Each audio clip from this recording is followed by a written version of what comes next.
And so I was doing everything right. I was checking all the boxes. Mm-hmm. I was doing the things that people don't like to do, and I like it. I like eating healthy. I like exercising. When you and I met, that was like our main connection, right? It's hard to find somebody who stays in that same lane as you. I remember in the doctor's office, we were checking out after we got the worst news ever. And I just looked at Blue and I said, I'm so sorry. And it was awful. And I now to this day, obviously, it wasn't something that I could control, but it sucked because you do think when you get serious news, you think the worst of the worst. Mm-hmm. My life is over. I'm never having another baby. I'm going to be in a wheelchair. This is awful. My husband's not going to want to live this life. So I'm probably going to lose my marriage. Like your thoughts start tumbling and crashing down on you. Mm-hmm. And that's where I was at. I felt majorly guilty. And Blue's response was, no way. I signed up for this. And I said through sickness and health.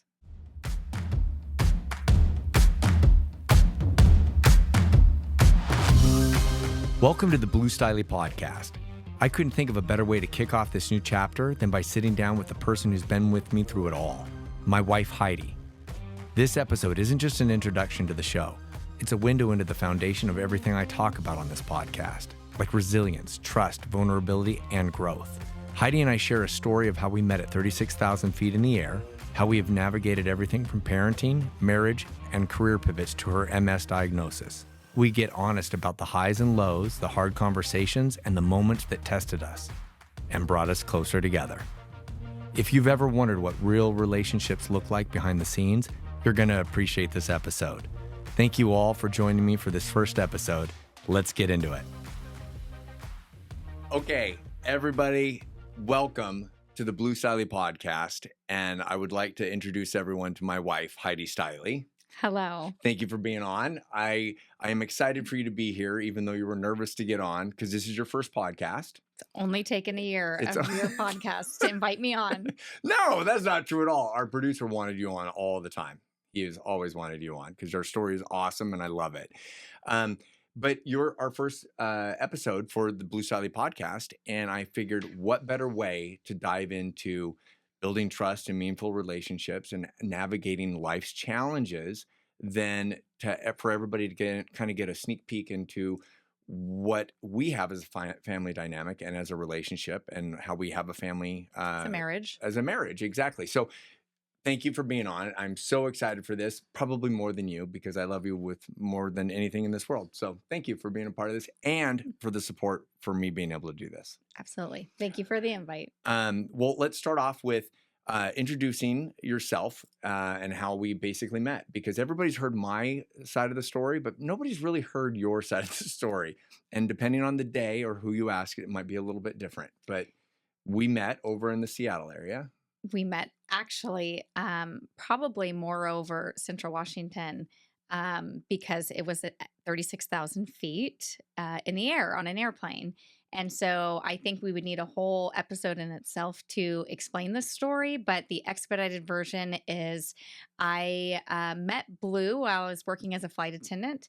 And Blue was a passenger boarding and very busy and very loud and still travels like that to this day. But I was on a delayed day. There was weather. It was awful. We changed airplanes. And so as I'm standing in the middle of the aircraft, I'm watching Blue in first class. And he's down. He's pulling bags out. He's in a seat. And I just remember thinking, like, sit down so we can go. And at that moment, Blue turns and faces back towards the middle of the airplane. And I'm standing there, and Blue throws his hands in the air, and he says, "I'll be right back."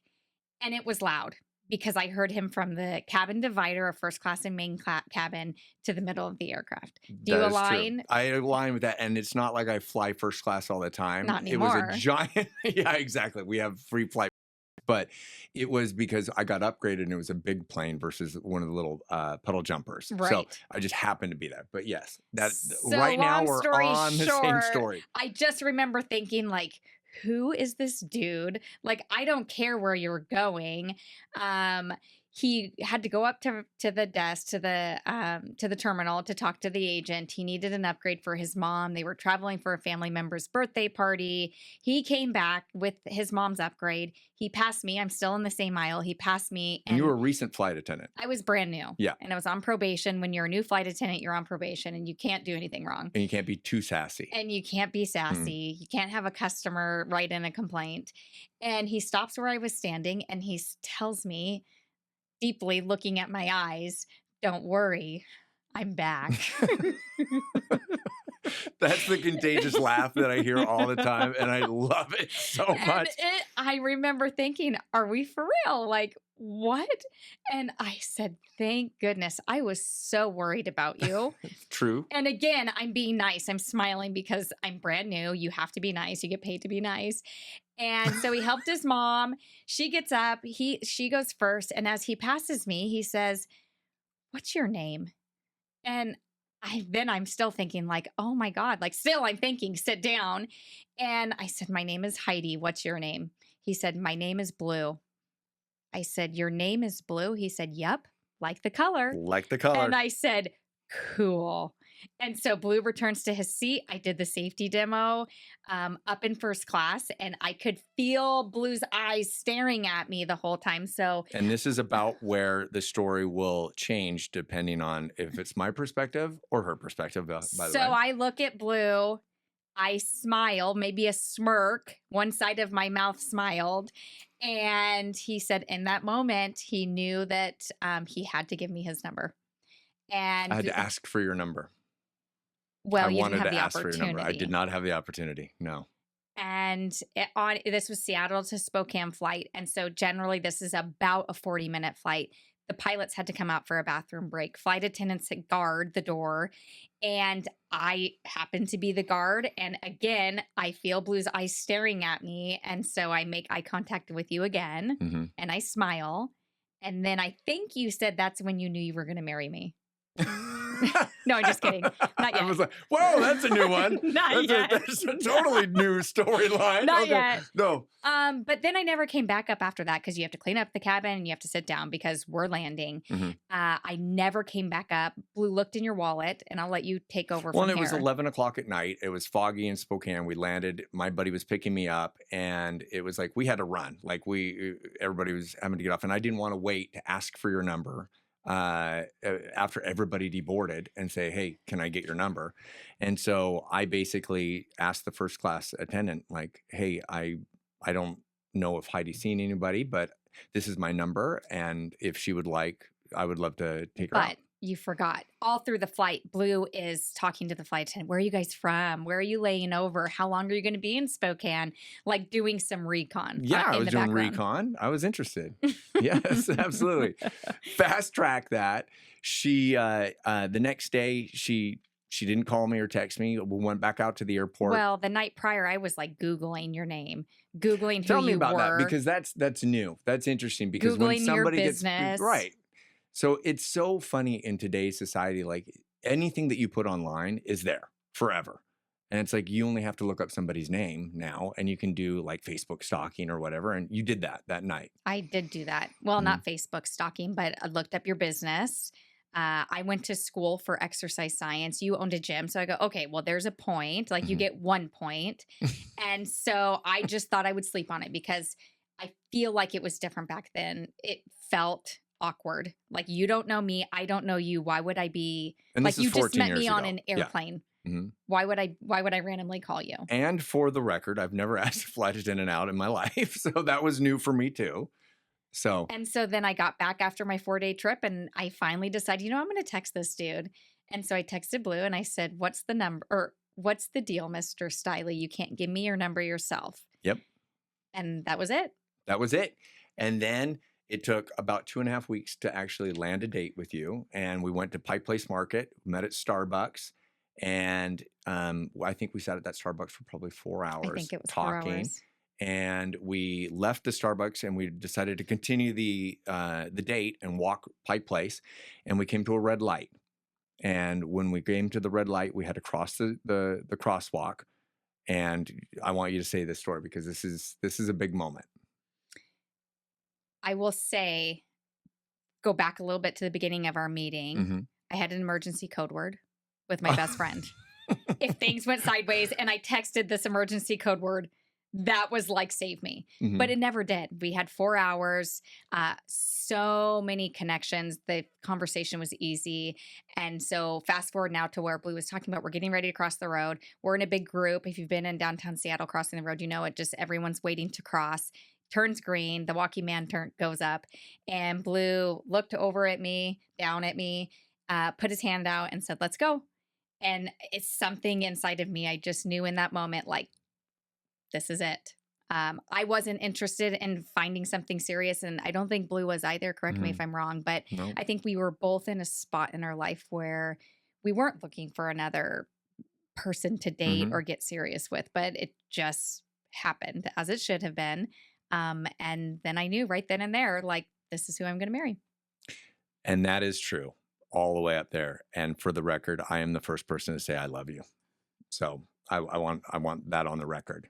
And I said it 2 weeks later. Yeah, it did take you a little while. That was a painful long time to hear that. I was like, come on, lady, come on.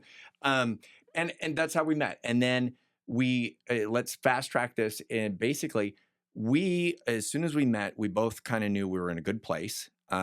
We had both realized like we had worked on ourselves for a while, and it was like, okay. And we just fast tracked it. We moved in with each other about 6 months later. We moved in and engaged at 9. We got married. We eloped. We decided to elope, and we can dive into that in a little bit. And then we got pregnant. Go ahead. No, keep going.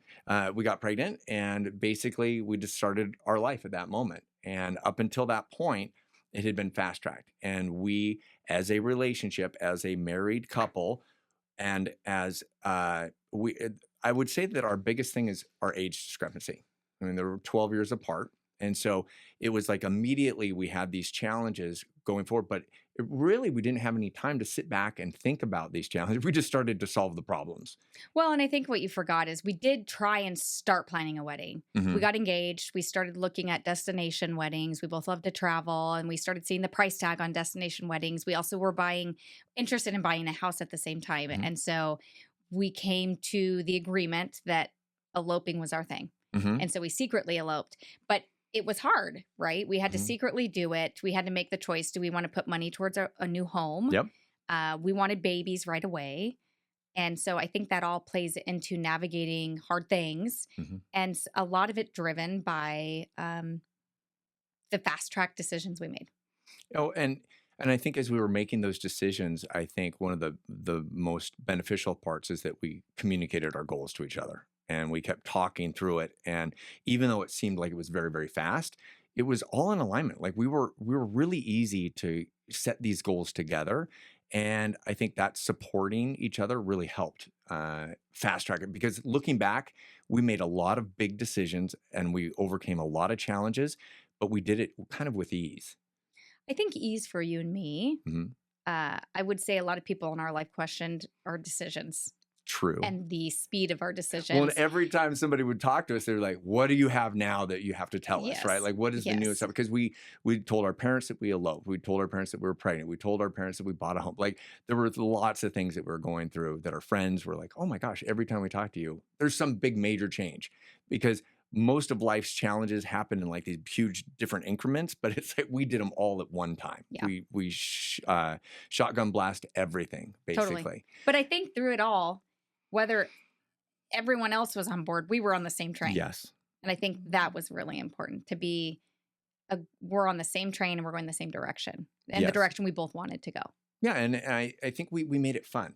We made every single thing fun, and every challenge was like an experience that we wanted to go through, and we made the best of every experience. So let's push the brakes for a second. And let's talk about the decision to get married. Like we were both at a confident place in our lives, but right before we got married, like how did you know that we were dating, we had moved in with each other, but that was hard too? right? And so that was, I think, one of our major challenges of like moving in with each other. And it's like young people, or like a lot of times you hear people say, you should live with each other before you get married. You Yes. should get married before you move in with each other. And it was like, we obviously moved in with each other very quickly. We got a dog, right? We got a Great Dane puppy. And it was like, we did all that really, really fast. So one of the major challenges was moving in and you changing your life and me changing my life and making our own lives together. So can you talk to me about what that biggest challenge was of when we first moved in with each other? So I would say both you and I were at pretty selfish points in our life. I Mhm. feel where we should have been, right? Mhm. Very um, interested in doing our own thing. Mhm. And I think aligning two lives who are on their own paths bring struggles or challenges. And so once we moved in together, uh, I don't, I married you because I've never met another man like you. Very thoughtful, puts me first all the time, very over the top with everything. But these are all positive Mhm. things. But when you're not used to receiving this type of treatment, it felt overwhelming. Mhm. And so at the same time, I'm getting showered with this wonderful attention and treatment and appreciation, but I'm also kind of breaking ties with, Normal. well, my normal, what my Yeah. normal was, Yeah. my selfish normal of being mid 20s, living my own life with no responsibilities, right?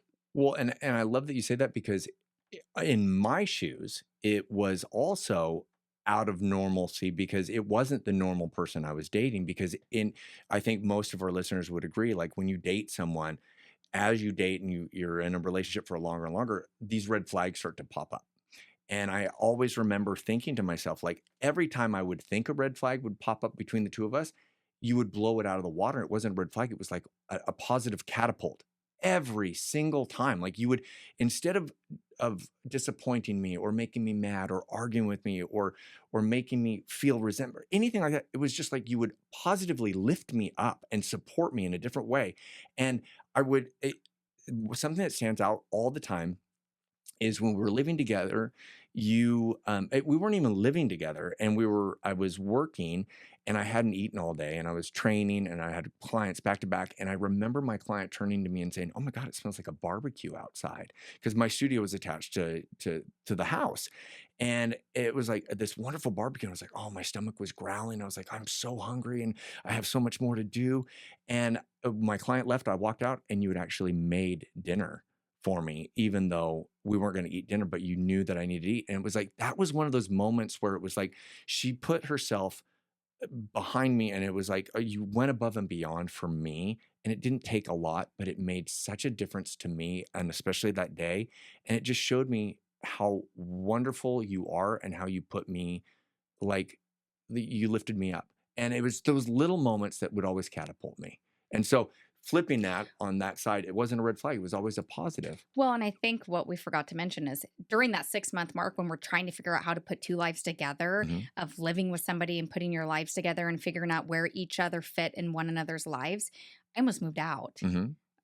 We had a coming to Jesus talk at the counter, and I said, this isn't for me, and Mhm. Well, I've because you got to didn't have any go. friends. Yes. You moved up north. You were down south Seattle, and it was like you moved up north. You didn't have friends. We were in like a small town home, and so it was a different lifestyle. What you were thinking, so it wasn't. It was. You definitely had these. I don't want to call them red flags, but you were like concerns, right? Like It you was weren't like happy. piling You up. were not happy. Right. But Okay, we navigated it. we did. Blue is you're loyal and you fight for what you want. And so we made it work and we figured out ways moving forward. Like, okay, how do I stay involved with my friends? How do I find a gym that fits what I'm looking for? And Well, I want to say, I think the big takeaway of that conversation that we had there was that when you told me you wanted to move out, I said, we will make it work. I don't know how, because it will be difficult to have a long distance relationship, but if it's meant to be, we will make it work. And I think, and I want to say this, I don't want to put words in your mouth, but I've heard you say that by me telling you that and not trying to control it, not trying to force something, it was like, wow, he's hearing me and he's not trying to fix the problem, but he's open to it. Totally. And I think that was a major factor of like, I wasn't in control. It was like, I wanted to help you.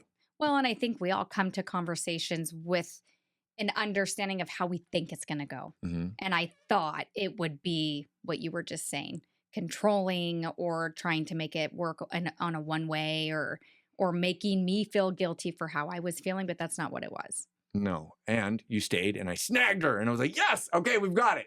And so she stayed and we didn't, you did not move out. You continued on and we fast tracked it and we decided to elope. We eloped down in San Francisco.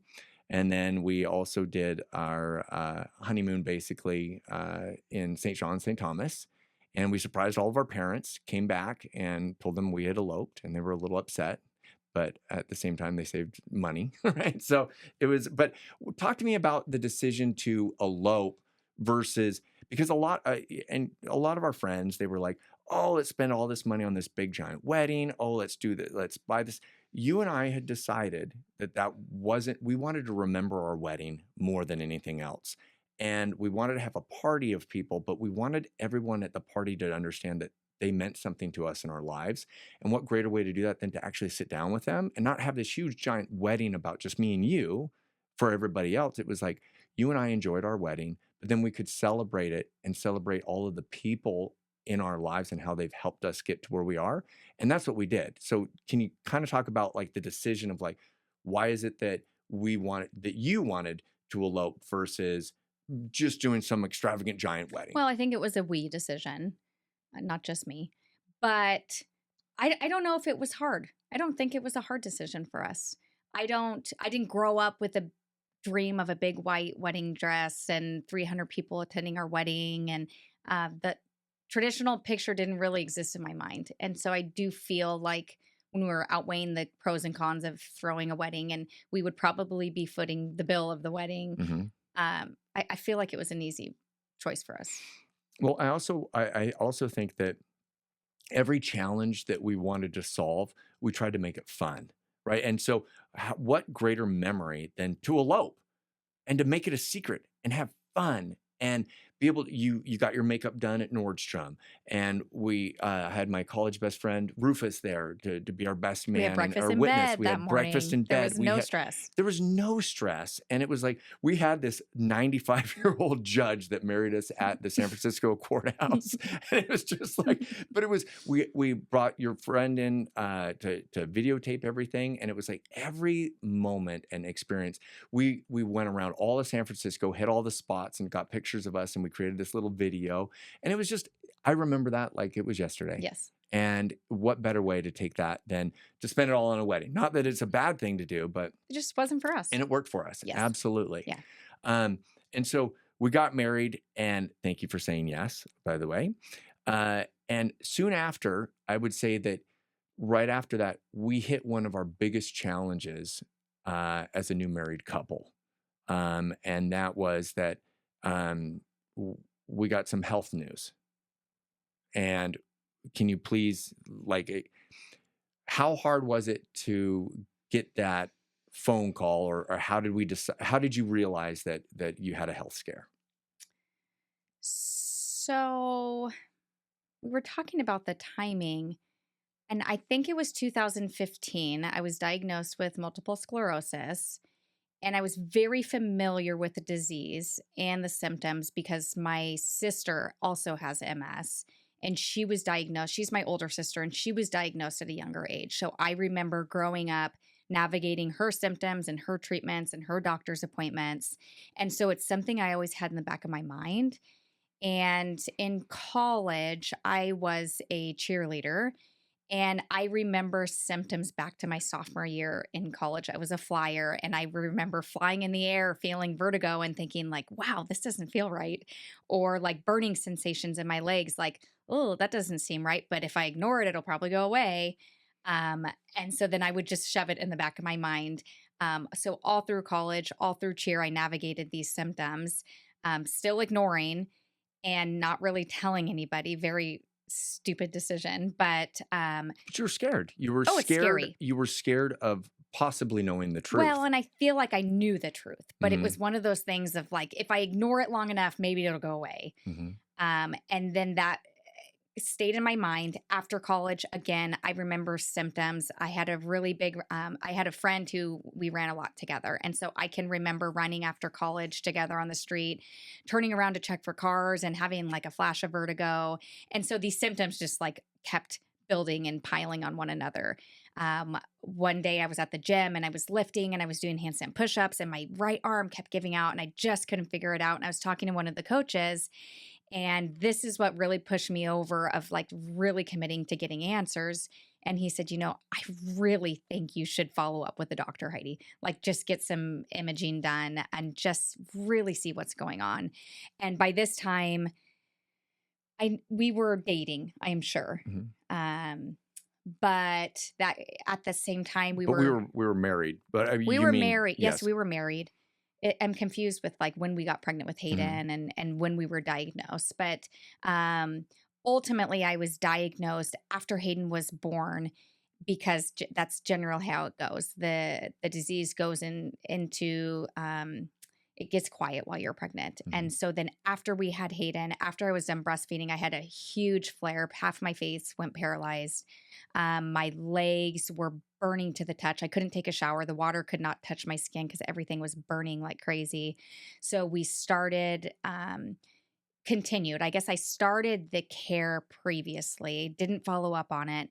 And then you and I really started digging in, like, Mhm. what is happening? And we just saw a general care physician. And it was Blue's physician that I started seeing. But I remember I got the imaging, we reviewed it with him, and Blue and I were in the room, and he said, "This is really serious." Well, and he goes, I need you to come in. And I didn't take that voicemail. Like, so I was like, yeah, well, I guess we just got to go in. But you were like, you corrected me and you said, we are not being called in just for him to tell us No, I something knew. happy. I knew. Right. And so he wasn't a neurologist, he's a general physician, but he said, "This is not great." I don't think I don't think he made the diagnosis because it's out of his purview, but he said, "I'm pretty sure you have MS. You need to see a neurologist." And so I forget who set us up, but we got set up with the best neurologist in Seattle, still my neurologist today, but it was really scary. It Mhm. was navigating a newborn child, a new marriage, um, and a really aggressive disease that was uncontrolled at that time because I continued to ignore it for years and years. It all culminated. Um, and we experimented with different type of medicines that may work, may not work. We didn't know until we tried it. And it just, everything wasn't aggressive enough, but I was very resistant Mhm. because I knew I wanted two babies, and not all drugs on the market are safe for pregnancy. So I wanted to take the baby steps and the least serious.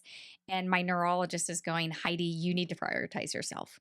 Well, let's push the brakes for just a second because tell me about how your world is coming crashing down because you're so athletic. You were so into sports. You're so driven, and you know what some of the symptoms are from MS, and you're projecting that like my life could end up here. I could be in a Totally. wheelchair. My husband could feel this. Like, I don't want this could pass on to my daughter. Like, tell me about this emotional hit that what did you feel like when everything came crashing down? Uh, well, I'm not sure one word captures it, but like you mentioned, I grew up a competitive athlete my whole life. I was an inline speed skater. I placed at nationals. I was any sport you could think of, I did it. My wife is a baddie. I was a college cheerleader. I went to school for exercise science. I studied nutrition. Like this, I was practicing what I preached, like so everything health and fitness since I can remember. And so I was doing everything right, right? I was checking all the boxes. Mhm. I was doing the things that people don't like to do, and I like it. I like Mhm. eating healthy. I like exercising. When you and I met, that was like our main connection, right? It's hard to find somebody who stays in that same lane as you.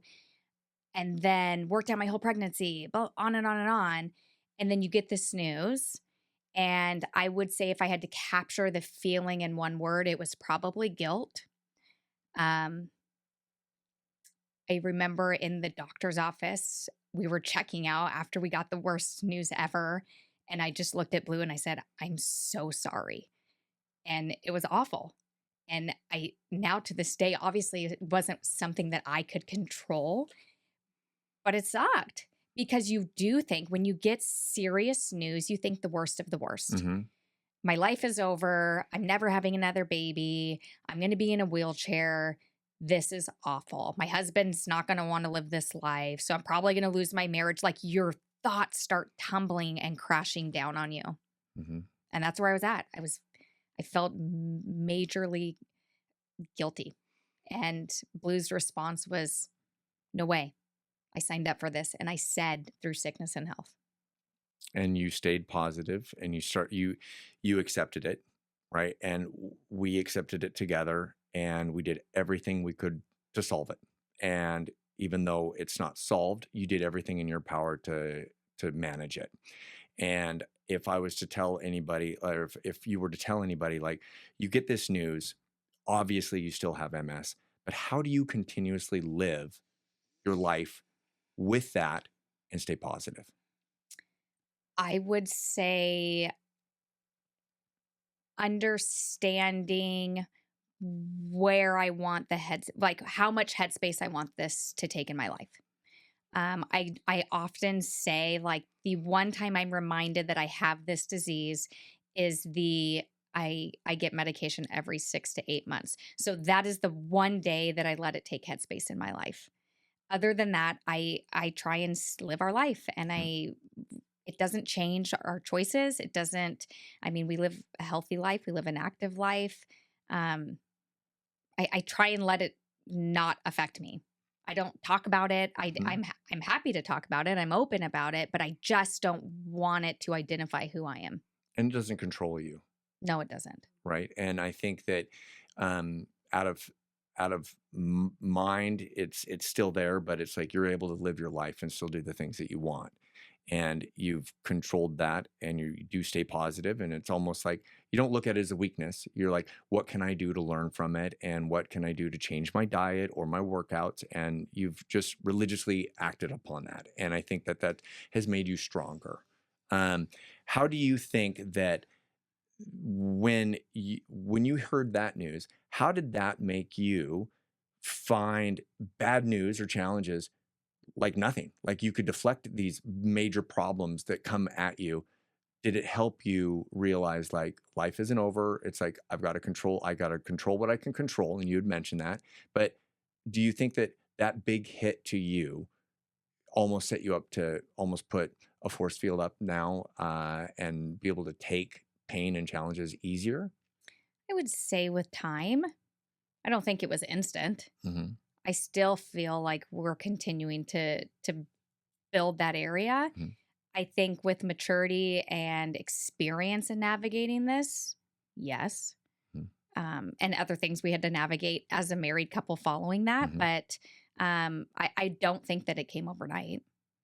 And it's continuous. Like you still work through it. But I also want to say that I can look at you now and it's like, we never have these conversations because it's only when you go in for an infusion. That's it.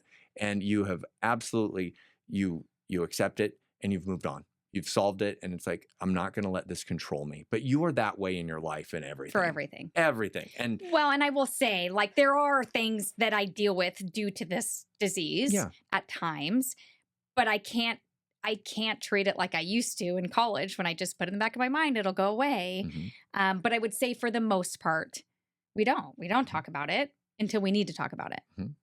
Well, and you're right. I think it doesn't control you and you continue living your life because in the end, as Russ Banham said, it just doesn't matter. Right. And I love that line. It's my favorite line. It is. And so, okay. So we find this news out, but then we're like, we're going to live our lives. And we want our own goals and we want to do things. And we're in Seattle. I've been there for 30 years. And you're like, I am dealing with all of these things and I want more, and not financially, but you want to be more happy. You want your bucket filled with more things. And Seattle was not providing that to you. And so you had basically pulled out of me whether or not I would be up to moving. And how did you do that? Well, I planted the seed a lot. You did plant the Are seed. you sure? Like we'd come over for Memorial Day to Clarkia, Idaho every year. And every time we'd drive through Spokane and Central Washington, I would ask you, are you sure you don't want to live over here? This is awesome. There's no traffic. The sky is blue. And every year Blue's like, nope, no way. Nope. And so it was like a no over and over every year. But I didn't give up because again, like you said, like I just don't give up. If I want something, I'm going to get it. And I don't know. And I always say it wasn't diagnosed or anything. Like maybe there was a little bit of postpartum depression that played into this total reaction I had, or it was just like it had reached the pinnacle of like, I am done asking. Like I have given you the door to walk through and you haven't walked through it. So I'm going to force you. But I left it up to you. I left it gently, but I came to you one day and I said, I'm not raising our child here. I am not raising our child in Seattle. And we're going. Hayden and I are leaving. And Blue kind of was like, wait, where are you going? And I said, I don't know where we're going. I would love for you to come, but we're not staying in Seattle. And it's not like an ultimatum. No, it wasn't. But it was like, I had to tell you, like, I am serious right now. Like, this isn't even a suggestion anymore. Like, this is what I need. And it was interesting enough, like that was the one call to like a cry for help. That it wasn't an ultimatum. I don't want people to think that she gave me that ultimatum. No, I didn't. Do or not do, right? And it was like, but I could actually hear in your voice and in your feelings, like this is something that you needed to do for you and was important enough that it meant everything. Well, and maybe I wasn't clear enough. Maybe I didn't come to the table like clear enough with my heart on the table. I don't know. I mean, there have been a few times in our marriage where I've communicated something and you have said, I hear you. I really hear you now. And I think that I would want everybody to hear that everybody has a different communication style. And over the years, you and I have learned to communicate better. And that has been a challenge. And so it's like, we've just learned how to read each other. And when you have a cry for help, I know the difference between you complaining about something and when it's really true. And I would say that something that I learned many years ago is that when someone tells you something, especially someone that you care about and you love with all of your heart, if it means that much to them, and if it means me changing and giving a little bit more, in the end, it's worth it. Because my relationship with my wife and for our daughter Hayden at that time was more important than whether or not we just stayed comfortable in Seattle. Yes. And life was comfortable for me. We had a thriving business, the gym, we knew everyone. And it was like, our family was there, our friends were there. Yeah. And change is difficult. But at the same time, when I heard you crying for help, not literally, but when I hear that pain, it's time to make a change. And that is when you sparked something in me and I was like, all right, let's start to do a little research on it. And I wasn't against it 100%. Totally. And so fast track that, we decided we were going to look in Spokane. It was in 2019. And every time we were trying to find a home, it was at the height of the market. Totally. But we are also juggling during this time infertility. Yes. So then we figured out challenge after that I love our Hayden, like listeners. Hayden was super easy to conceive. Conceiving a second child proved to be not so easy. We identified we had to utilize infertility treatment. And that's real fun as a guy, by the way. That was probably 3 years of navigating infertility. While still, okay, Heidi wants to move and we have to try and get pregnant. So like, again, piling on the stressors. And you said 2019, but 2019 is when we called it. Like, yes. You know what? We have tried for so many years and poured thousands of dollars into this. Like, this is just not supposed to happen. And we wanted the dream of having 2 kids, a boy and a girl. I always wanted. And it was like, we'd tried so hard. And we honestly were at the point where we're like, maybe this is not going to happen. Totally. And we were good with it. Like we closed the door. We were good. It stung. It stung. Stung as a female who wanted this, but it was what we needed to do. Like Mhm. and I'm sure a lot of people can relate. Like we just can't keep pouring money into something with nothing to show for And it it. doesn't always happen like storybook tales.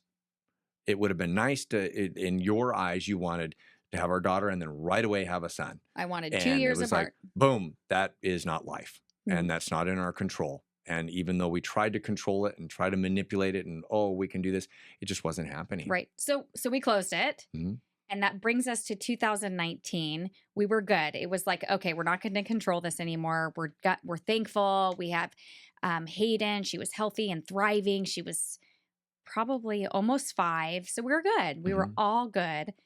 We closed that door. That brought us to finally finding property in Spokane in Liberty Lake that we Mhm. bought in Mhm. 2019. Literally right after we bought the property, we conceived naturally Mhm. as like oh, surprise. But then right after finding out that we were pregnant, we just bought property. Then we found out about COVID. Yes. And It so it was just was like a like a triple triple. whammy. Yes. Yes. And we remember, like, I remember, I don't know if you remember, but like, oh my God, like, what did we just do? Like, Mhm. we just piled it all on. Nobody knew what was going to happen out of COVID. I didn't know if I was going to have an airline to work for anymore. You didn't know if you would be training. Mhm. So then it was scary. It was scary again. Well, and we're in Seattle and we didn't know if we made the right choice. Right? We didn't know if we should buy the property. Can we get out of the deal? Like we had 30 days to close on the property to decide whether or not we were going to build. And in that 30 days, in the back of your mind, what were you I was feeling? out. I was out. You had like the 30-day contingency where you could just leave whatever was written in our contract. Yeah. You could walk away if for anything. Mhm. And so in my eyes, when Blue was all in on this piece of property, we didn't know how to build a house. That was never the plan. It just happened. And we did not build it. We hired a builder. Correct. And yes. Anyway, and so I just remember thinking like, oh, we have 30 days. This is my get out of jail free card. We dipped our toe in, but I want to pull back. Like I was so scared. And I just remember thinking like, this is our chance, Blue. Please pull us out of this. Like this is our saving grace. Mhm. And when Blue doesn't gamble, only when he's for sure. And so he just knew like, this is the decision we're moving toward. Like, this is what we're doing. Mhm. And so it kind of flipped. Like I was the one driving this and pushing this. And then I got scared and I wanted to pull back to safety where we were comfortable and everything was okay. But then you were like, no, Heidi, we're doing this. Mhm. This is what we're doing. Well, okay, let's talk about that for just a second because that is a yin yang and it's us powering off of each other of like a strength and a weakness and supporting each other, right? And if I was to ask you like within our relationship, how did we successfully navigate that and other things? Like what is it that you feel is our secret sauce as a couple that allows us to navigate those things and support each other back and forth? I think trust. I think leaning in when I'm not sure or you're not sure, but I trust you enough to have the best interest for both of us and our family now. I think I had to leverage a lot of trust. A trust in you that like you got us. Mhm. Like just tell me you have us and I have to follow. And I don't know what your answer would be for the secret sauce, but it's just like parenting. Like it's not 50-50 for us. I don't think anything is 50-50 in parenthood today. Mhm. I think sometimes it's 80-20, sometimes it's 95-5. And knowing that we're good in that space, that we're not resentful towards each other is how we have been successful. Not that we're perfect. I don't want to say that we're perfect, but I think that area is where we've really excelled in. I would agree. And I would think that the respect issue of each other and the trust, right? You respect my opinion, I respect yours. It's just like I respected that you wanted to move, right? And there was a reason that you felt the way that you did. And who am I to poo poo on that, right? And it's like with me following my dreams as an entrepreneur, I would never want you to tell me no. And so why would I want to do that to you? If you really wanted to move, okay, let's talk about this. Let's communicate it and let's work it out. Let's figure, is it possible? Right. And if it isn't possible, how could we change it a little bit differently? Like if you and I both wanted to travel the world, traveling the world in a 5-star hotel is way different than me getting a Winnebago and traveling the world and a thing, right? It's both traveling, but it's like, how are we communicating that with each other? And so I think respecting your opinion and knowing that you have the best interest at mind when it comes to the both of us and with our family. And I think that's something that you've excelled at, because I tell people all the time that you are a better parent than me. You're a better person than me. And I love this line, I would work for you. And I think that that kind of a relationship where I hold you up and I respect you at this certain level is like, you just can't do wrong. And if something is out of place, how do we fix it together? Right. And it's through trust. And I agree with that 100%. And I think I disagree with you a little bit about you're a better parent or vice versa. I think, again, that also goes into that 50% of the time I'm a better parent, and 51% of the time I'm better. Mm-hmm. And at other times, 51% of the time you're better. And I'm going to be on that lower end. And it's picking up the pieces that are being dropped. And that, I mean, that goes into business, right? Like if you have a partner or whatever, or a family or in a relationship, it's like there is no 50-50. Sometimes it will be me 90% of the time. I'm the one who takes the kids to school. I'm the one who fixes their breakfast. You're down, you're in the office, you're working, you're traveling. And then there's times that I'm traveling, I'm working, I'm have it to my end wit of whatever, and then you're taking that 90%. I only give 10%. But knowing that in the end, it's the 100% that you and I are trying to achieve, which is to better our family, to better our relationship, and to grow with everything that we do. I think that goal in mind, and knowing that we both pick up the slack, and I never want Heidi to think that she's always got to give that 90%. It's like, man, there are days that you aren't going to be able to give that 90 and that I can give that 90. And it's just knowing that, like, how can I pick it up? Well, and I think a good thing you do often, we didn't note this in our prep for this, but one of the things you do often when we feel overwhelmed or we feel stressed or our kids are not listening, Constantly. That is a constant. Well, true, recently. But you'll say, like, we chose this. Like, we wanted this. We chose this. This is what comes with this territory. And then it's like, okay, it's a reality check. Yes, this was our dream. We're living our freaking dream. And sometimes it's hard and sometimes it's easy. But you really bring us back to reality. We chose this. This is what we wanted. It's not always easy. Dreams aren't always easy. So it's a good reminder, I think, for anyone, just level setting your expectations is we chose this path. We built this path. We didn't just choose it. We built it, and we built this dream that we both are super thankful for. And we are thankful. And it's like, even when we hit challenges, it's like, how do we solve it together? Because we are a team. And that's a hard thing to explain to our kids, because sometimes, I love this. You talk about a 90-10 or a 50-50. It's like we get pushed back all the time. Like, can you pick up your brother's bag? And our daughter will push back and say, well, it's not my bag. Right. And I it's didn't like, leave it there. I didn't leave it there. And how do you have that conversation with a child? Like, yeah, but it's for the better of us. It's for the home. It's for the community. It's like, by picking it up really does help. And I think that we try to instill that into both of our kids all the time.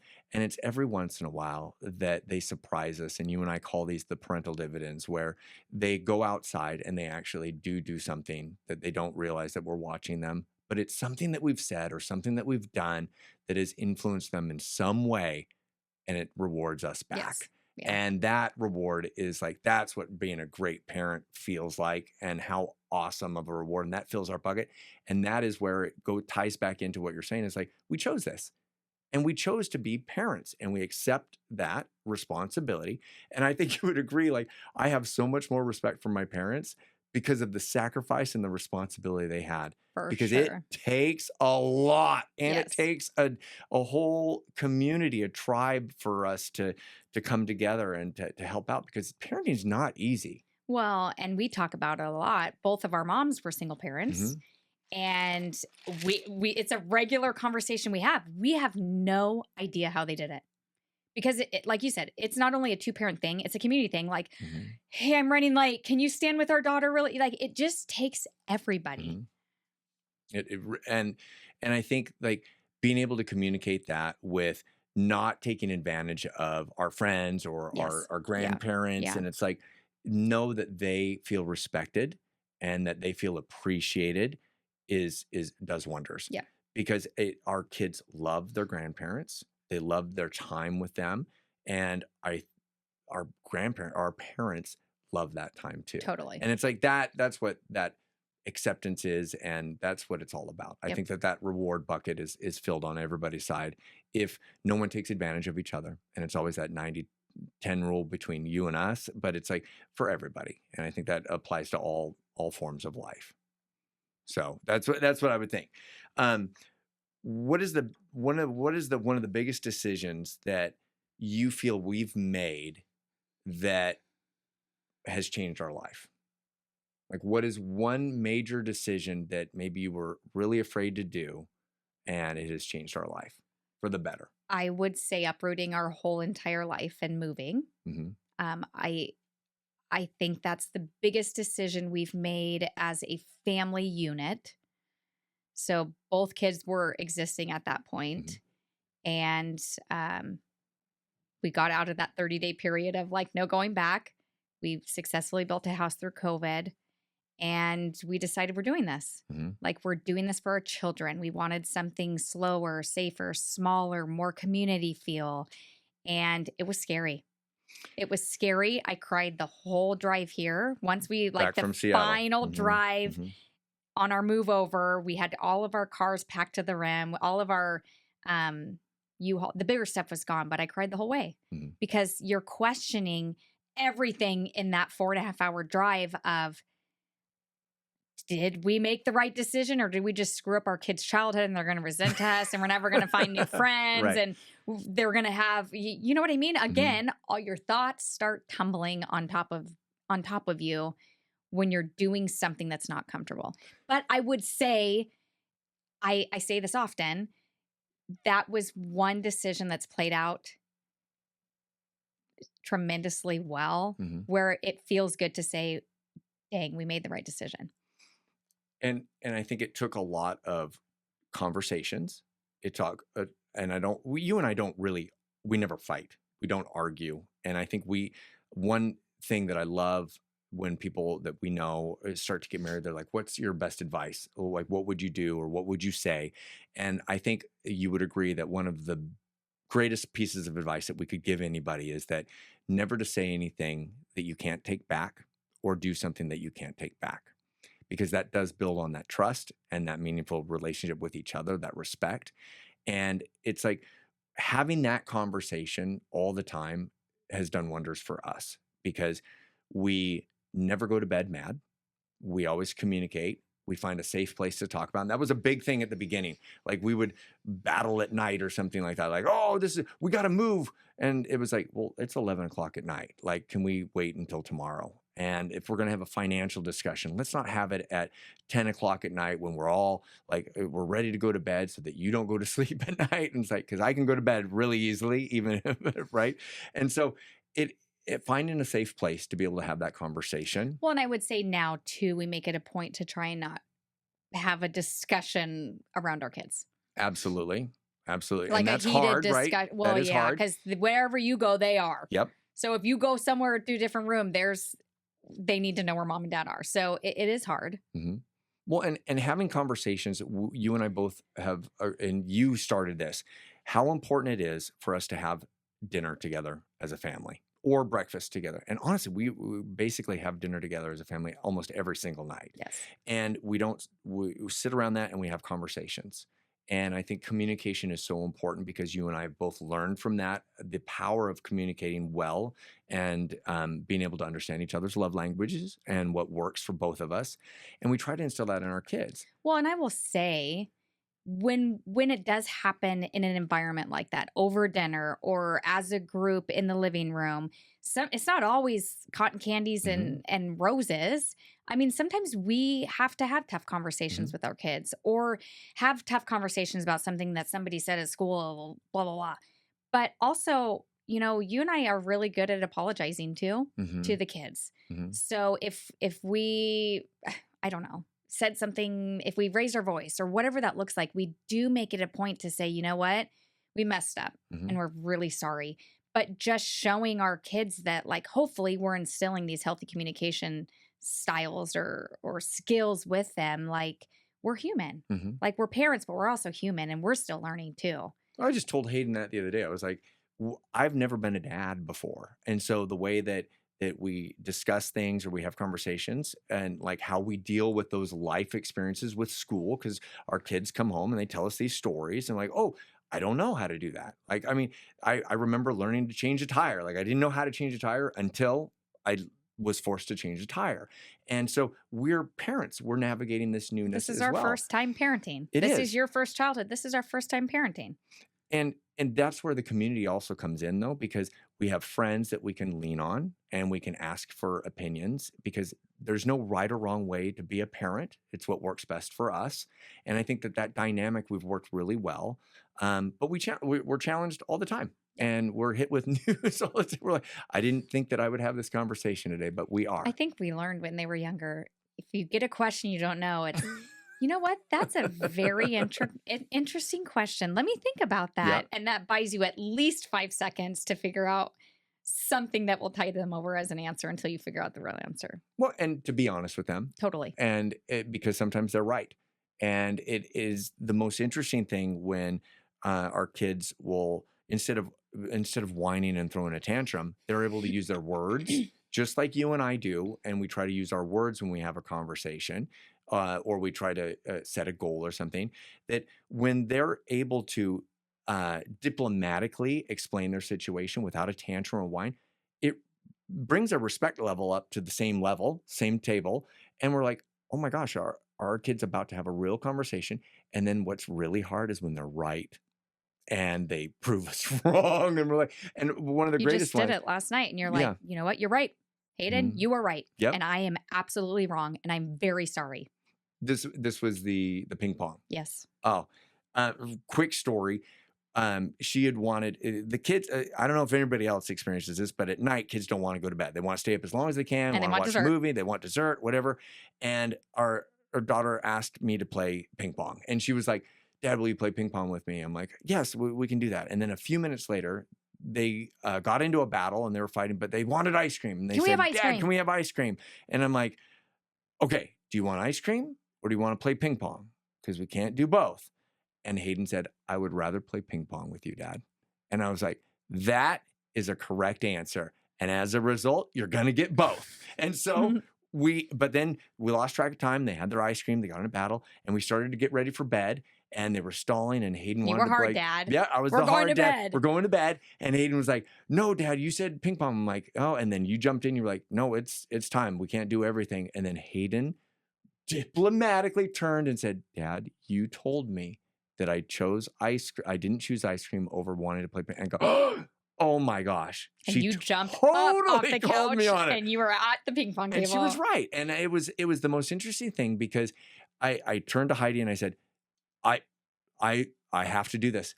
She's right. I'm going to go down. We went down and played 2 rounds, by the way, not 1, because I beat her so quickly. And she turned to me and she goes, Dad, that was the most fun I've ever had ping pong. And it meant so much more because I didn't want to lie to our child. I didn't want to put her feelings off. I didn't want to disrespect her. And I think that's something that we do as a family and we do as a couple. And I would say that is one of our biggest strengths as a couple and why we have gotten to where we are. Is because our ability to communicate, our ability to trust each other and respect each other. Well, and I think you need to call out, like, being honest with our kids. You know what? I was wrong and I am sorry. I think that's very important to our family dynamic. I agree with that 100%. Because we're not authoritarian parenting. That I don't know what our style is called, but it's very respectful and we're not too proud to say, I was wrong. Yeah. Well, and I think that goes in life too. It's like if you're wrong at work, if you accept responsibility, it's like your boss or your leader understands that, right? And if I am wrong with my client or if I show up on the wrong date, it's up to me to take responsibility and solve the problem. Yeah. And I think that just transfers a long way. So that's great. I want to hit on something before we finish, and that is like we've created our own life here in Spokane. And how hard has it been to create our own life as, I don't want to say an outsider, but moving to Spokane and starting our life here wasn't easy because we'd come from Seattle. Can you kind of tell us what challenges you feel we faced and how did we create our own life here in Spokane? It was hard. During building, when we were building our home, and we'd fly over during certain points of the building process, or we'd be on a conversation, or we'd be talking to a vendor on the phone, and they would say, "Oh, you're from Seattle. Okay. Like you're one of those people." But then instantly, Blue would say, "Yeah, I grew up on South Hill in Spokane." And then we were like in the club again. Mm-hmm. And so that's something we navigated for 15 months over building. It's like we learned how to navigate conversations by leading with, "Yeah, Blue grew up here Mm-hmm. and he's coming back home to raise his family." Mm-hmm. And then we got the instant in. Red carpet almost. Kind of. Yeah, because if we didn't, we were grouped into all the people flooding over from Seattle. Mm-hmm. And then California. Or a lot of people California. don't like the Californians here. And those people have like a reputation. Mm-hmm. And I don't think, aside from Blue growing up here, I don't think we even fall under, I know we don't fall under that type of reputation. Mm-hmm. And so even after moving here, it was hard making friends. Mm-hmm. And Blue and I are pretty extroverted. I would say I'm extroverted. Blue's extroverted, capital letters. It was really, really hard connecting with families and connecting with friends. Like you had your friends from childhood. I had childhood friends, but that lived it here. was so hard navigating friendships with other families. Mm-hmm. And I don't know if it's because we were the new kids at the school, we were the new kids in the neighborhood. But it was hard. It was hard to find our people. Mm-hmm. And I would say it took a year or two to find our people. I would agree with that completely.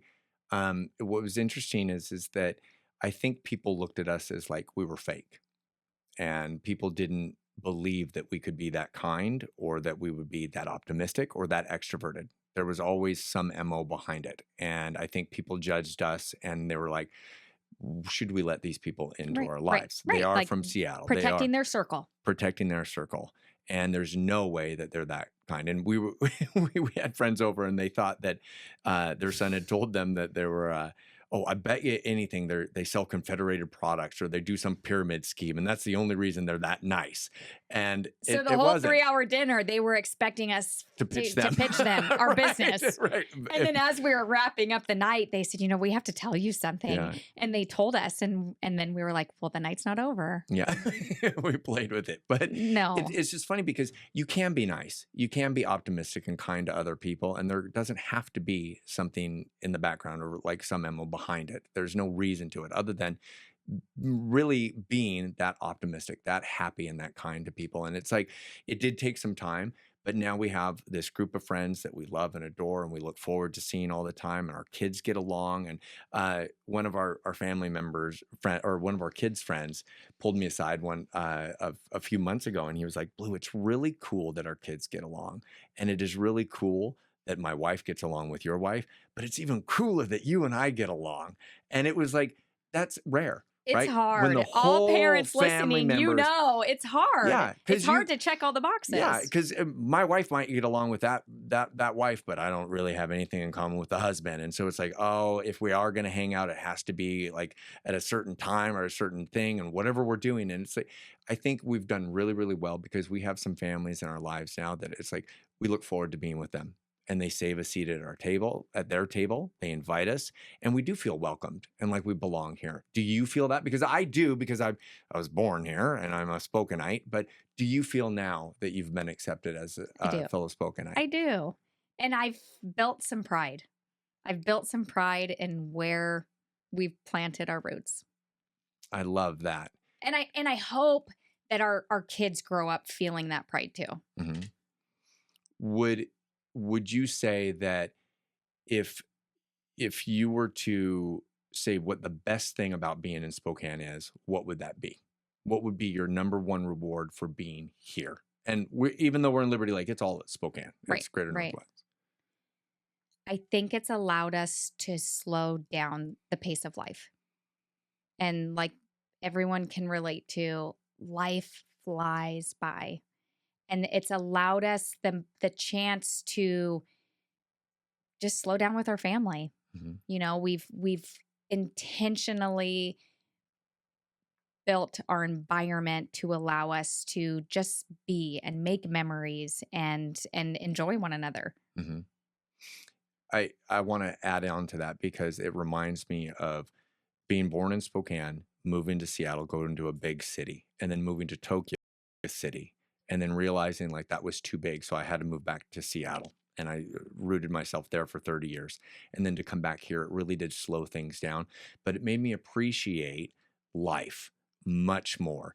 And it makes me appreciate being a parent more as well, because I feel like you and I were on this fast track and we did everything you're supposed to do, all of these major changes, all of these major life altering challenges, and these navigating these the fear of all of these fails or failures that we could have come out, but we navigated them. Yeah, And now nothing is hard. Like, it's like, what else is going to be hard totally. other than our daughter learning to drive? And so it's like, but life is going to continuously throw things at us. But having the respect for each other, having the communication and the trust has worked very, very well for us. And I think that we don't let I have no resentment to anything that or any decision that I've made with you, especially as a family dynamic or as a married couple. And knowing that I have the utmost trust for you and your decision making and our goals, it's like it really alleviates a lot.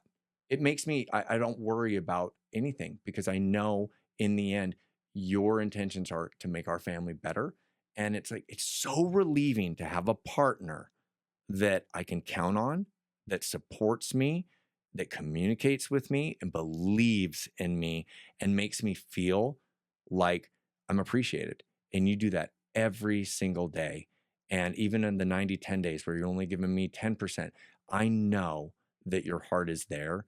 And I would say that that is the secret sauce to us thriving and me starting a business as an entrepreneur and just always, babe, I want to write a book. Well, okay, do it. Right. Oh yeah, I'm going to start this. I want to do podcasting. Okay. You've always taken my side and you've always been there, but you do that with our kids. And I think that's something I would want everybody who doesn't know you well enough, that you are always the one pushing and pushing us to believe in ourselves. And I love that about you. Well, I think you need a teammate. I'm your partner and I'm your wife, but I'm your teammate and I have your back. And I would say that you reciprocate that same thing. You have to know somebody has your back. And that could be a family member, Totally. but it could be Yes. a partner. But I think when you're choosing a partner, it has to be somebody who has your back and sees the tackle coming up from the Mhm. back and trying to intercept it. I agree with that 100%. I would also say that it's like you talk about the resentment and not having these ill feelings with each other. It's like it was something that has always worked for me with us as a couple or arguing or fighting is that my wife always wins, by the way. Is that in the end, it doesn't matter, because if you and I are having a tissy or an argument or disagree with something, I have to take a check in my mind and say, if this is going to bother me in a month, then maybe we should address it. And if not, it doesn't matter. Move on. I will you're right. And it's like you do win most battles and arguments because in the end, it doesn't really matter. I know in my heart that everything that you do is going to benefit us.